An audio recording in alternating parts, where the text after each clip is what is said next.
అందరికీ నమస్తే.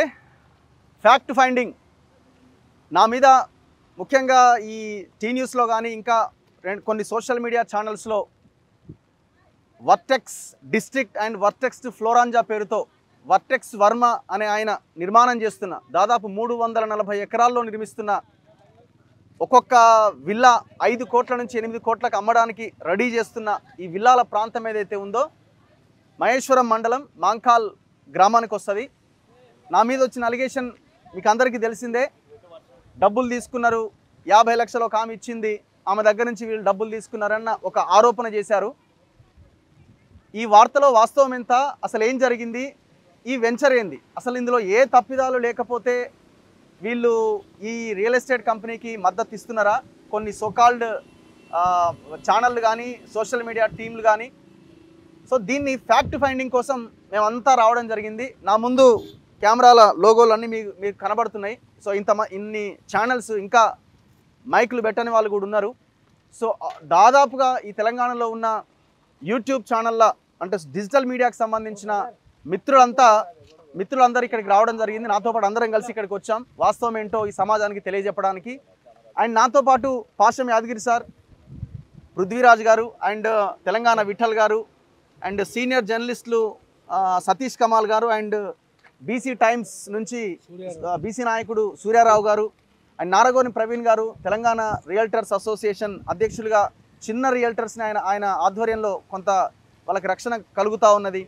అండ్ ఇంకా కాలోజీ టీవీ నుంచి అన్న దాసరి శ్రీనివాస్ గారు, అండ్ ఇంకొకటి ఇక్కడ కొంతమంది దళిత కుటుంబాలు కూడా వచ్చినాయి. ఇక్కడ ఒకసారి రండి అన్న, మీరు భయ్యా ఒకసారి రండి. సో కొంతమంది దళిత కుటుంబాలు ఇక్కడికి వచ్చినాయి. సో వీళ్ళంతా ఈ vertex Varma and KLR Kichanna గారి లక్ష్మారెడ్డి బాధితులు. వీళ్ళంతా మనం రాగానే ఇక్కడికి వీళ్ళంతా రావడం జరిగింది. నేను మొన్ననే చెప్పిన మళ్ళీ ఆ ప్రాంతానికి వెళ్తా ఖచ్చితంగా. నేను ఒక్కరిని రావడం ఎందుకు అని అందరికీ తెలియడం కోసమని వీళ్ళందరితో పాటు నేను కూడా ఇక్కడికి రావడం జరిగింది. సో అందరూ వెళ్దాం ఇక్కడికి, ఒకసారి వాస్తవాలు ప్రజలకు తెలియాల్సిన అవసరం ఉంది అని అనడంతో నేను ఇక్కడికి వీళ్ళందరితో పాటు వచ్చాను. సో వీళ్ళకి సంబంధించిన దళితుల భూమి నేను చెప్పిన కదా, ఈ వీడియో చేసిన తర్వాత ఒక 25 ఎకరాల్లో ఏదైతే ఎంఆర్ఓ వచ్చి బోర్డులు పెట్టిండని ఆ 25 ఎకరాలు కూడా సరిగ్గా చెక్ చేయకుండా ఎంతో కొంత వర్టెక్స్ భూముల్లో వర్టెక్స్ కబ్జా చేసిన భూముల్లో బోర్డులు పెట్టి మిగతా పట్టా లావుని పట్టా భూముల్లో వాళ్ళకి ఇబ్బంది కలిగించేలా యాక్షన్ తీసుకున్నారు. సో వాళ్ళంతా రోడ్డు మీద పడ్డారు ఇప్పుడు. సో ఈ దళిత కుటుంబాలు కూడా వీళ్ళ దాదాపు ఒక 10ల సంఖ్యలో ఫ్యామిలీలు మళ్ళీ రేపో ఎల్లుండో మళ్ళీ ఇదే ప్రాంతంలోకి మేము రాబోతున్నాం. అయితే విషయం ఏంటంటే vertex district and vertex Virat పేరుతో వర్టెక్స్ ఫ్లోరంజా పేరుతో ఈ కన్స్ట్రక్షన్ జరుగుతున్నాయి. ఇది రెరా పర్మిషను, దొంగ పర్మిషన్లు ఇవన్నీ. వర్టెక్స్ ఫ్లోరాంజానేమో 87/P, 88/P, 89/P survey numbers, Mankal village, Maheshwaram mandal, Rangareddy జిల్లా. వర్టెక్స్ డిస్ట్రిక్ట్ ఏమో survey number 87/P, 88/P same. So ఇది రెరా పర్మిషన్స్. సో ఇక చెరువులను ఎట్లా కబ్జా చేశారు అన్నది మనకు కనబడుతుంది. ఈ చెరువులను ఈ రకంగా పూడ్చి చేసి మనం ఇవన్నీ కూడా చూపించడం జరిగింది. చెరువులను బూడ్చిన వ్యక్తులు కూడా ఇక్కడే ఉన్నారు పాపం. వీళ్ళంతా ఒక బ్రదర్ నాకు చెప్తుండే, నేనే అన్న ఇదంతా బూడ్చింది అంటే, నేనే అంటే ఆయన పని చేసిండు అక్కడ.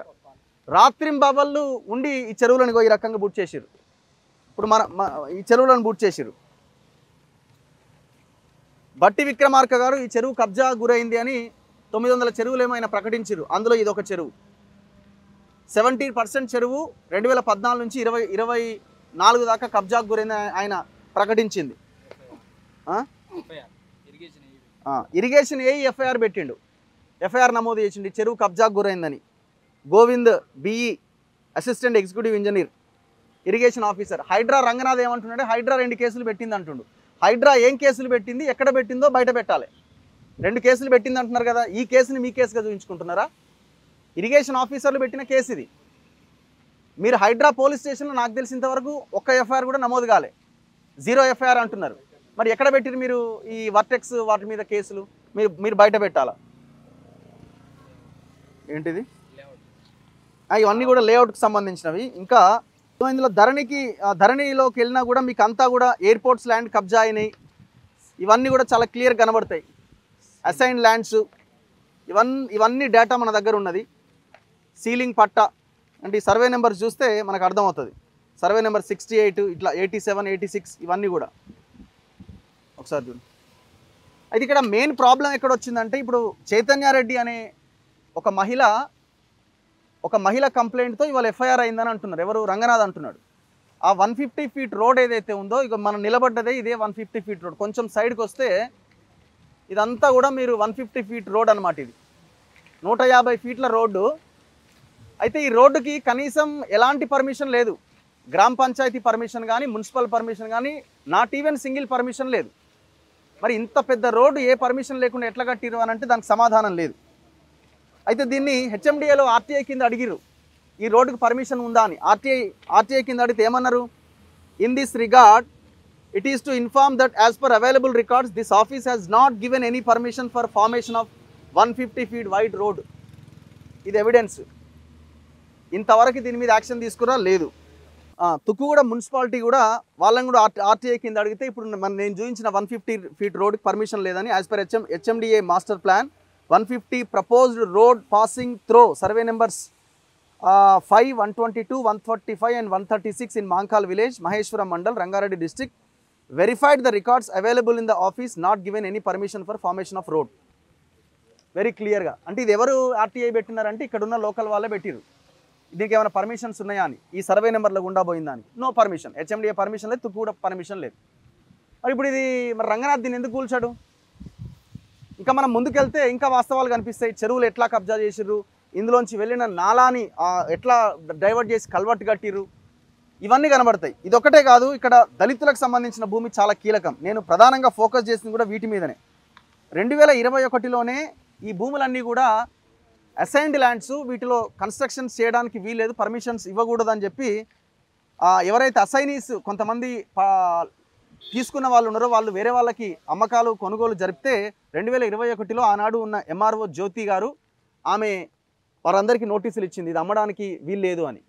ఆమెను ఏదో రకంగా కేసులు పెట్టి లోపలేసారు, ఇబ్బంది పెట్టిరు ఆమెను. దాని తర్వాత మొన్న సైదులు అనేట ఆయన మళ్ళీ సేమ్ అవే వాటికి సంబంధించిన కొన్ని అటు ఇటు చేంజ్ చేసి మళ్ళీ నోటీసులు ఇచ్చిండు. రాత్రికి రాత్రి ఆ ఎంఆర్ఓని బయటికి పంపించేసారు. కాకపోతే ఇక్కడ జరిగింది ఏంటంటే యాక్చువల్గా ఎవరైతే పట్టాలు ఉన్నారో వాళ్ళ భూముల్లో కూడా కొంత భూమిలో ఎంఆర్ఓ సర్వే చేసి ఫెన్సింగ్ లేచిండు. వాళ్ళు అన్యాయం అయిపోయారు ఇవాళ. వీళ్ళు ఇప్పుడు కాదు పాపం, దశాబ్ద కాలంగా వీళ్ళు ఈ కిచ్చన్న గారి లక్ష్మారెడ్డితోని వర్టెక్స్ వర్మతోని కొట్లాడుతున్నారు, అంతేనా? తీవ్రంగా కొట్లాడుతున్నారు వీళ్ళు. దీనికి ఎవడు దాదాపుగా ఇక్కడికి చాలామంది అంటున్నారు కదా ఇవాళ కొన్ని గొట్టాలు ఛానళ్ళు అని మాట్లాడుతున్నారు యూట్యూబ్ ఛానళ్ళ గురించి. చాలా ఛానళ్ళు ఆనాడు సర్వే చేసినప్పుడు అందరి యొక్క అభిప్రాయాన్ని తీసుకుని ఒక్క ఛానల్ కూడా ఇంతవరకు ఆ వీడియోలు ప్లే చేయలేదు. వీళ్ళు ఫోన్లలో చూపిస్తున్నారు, మా వాయిస్లు తీసుకున్నారు, కనీసం ఒక్క మెయిన్ ఛానల్ కూడా మాది కవర్ చేయలేదని. మరి సమాధానం చెప్పాలి. ఇగో చెరువు కబ్జాకు గురవుతుంది కొత్తకుంట అని కంప్లైంట్ చేశారు. కంప్లైంట్ చేస్తే ఎఫ్ఐఆర్ కూడా అయింది. దాని మీద యాక్షన్ ఏది? దళితుల భూములని 5 లక్షలకి 10 లక్షలకి సంతకాలు పెట్టుకొని అక్నాలజ్మెంట్స్, ఇవన్నీ వితౌట్ డేటా మేము మాట్లాడట్లేదు. ఇవన్నీ రిసిప్ట్లు, క్యాష్ రిసిప్ట్లు. 5 లక్షల రూపాయలు ఇచ్చి ల్యాండ్స్ మేము కొనుగోలు చేసినాం 2 ఎకరాల 18 గుంటలని. అమ్మలే బాట కోసం. ఓకే,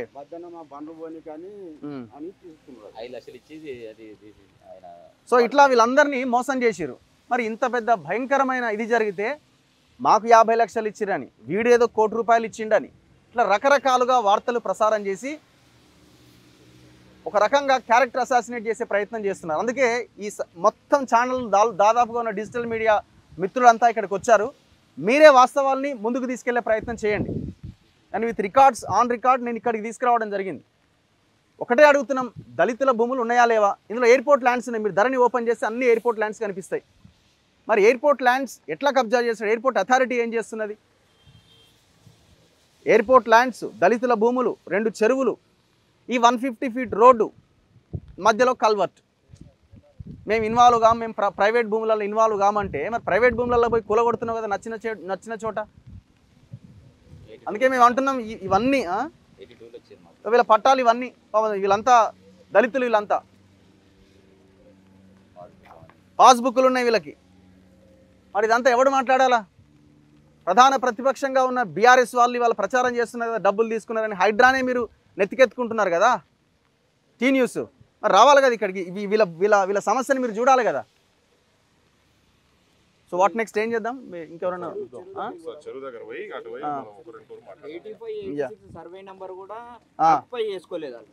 మరి ఇప్పుడు ఏమో నేను ఆల్రెడీ 25 ఎకర్స్ కంప్లీట్ అయ్యింది, మేము ఆక్యుపై చేసుకున్నాం. ఒకసారి చూడండి, ఇక సర్వే నెంబర్ 768, 768 ఇవన్నీ కూడా international airport Shamshabad, international airport Shamshabad ఈ సర్వే నెంబర్లు అన్నీ. వీళ్ళు ఏమంటారంటే ఇప్పుడు మనం ఇక్కడ నిలబడ్డాం కదా, దళితుల భూములు కబ్జాకు గురైనాయట అంటే ఇది దళితులది కాదు కదా, ఇది వెంచర్ నాయన. ఈ నుంచి 340 ఎకరాలు మీరు అంతా కబ్జా చేసిన వెంచర్ ఇది. ఏడ నిలబడ్డా చివరిది కూడా ఇక్కడే చెప్తాం కదా, ఇక్కడ చెరువు లేదు కదా అంటే కాదు కదా, నీకు సర్వే నెంబర్లు తెలియవు అని ఇంకొక వీడియో వైరల్ చేస్తారు. అంటే నోటికి ఏది వస్తే అది ఇష్టం వచ్చినట్టుగా, ఎవరికి ఇష్టం వచ్చినట్టు వాళ్ళు కథనాలు ప్రసారం చేసుకుంటూ వస్తున్నారు. అందుకే మీరు అందరు ఇక్కడికి వచ్చారు, వాస్తవాలు ఏంటన్నది మీరే తేల్చండి.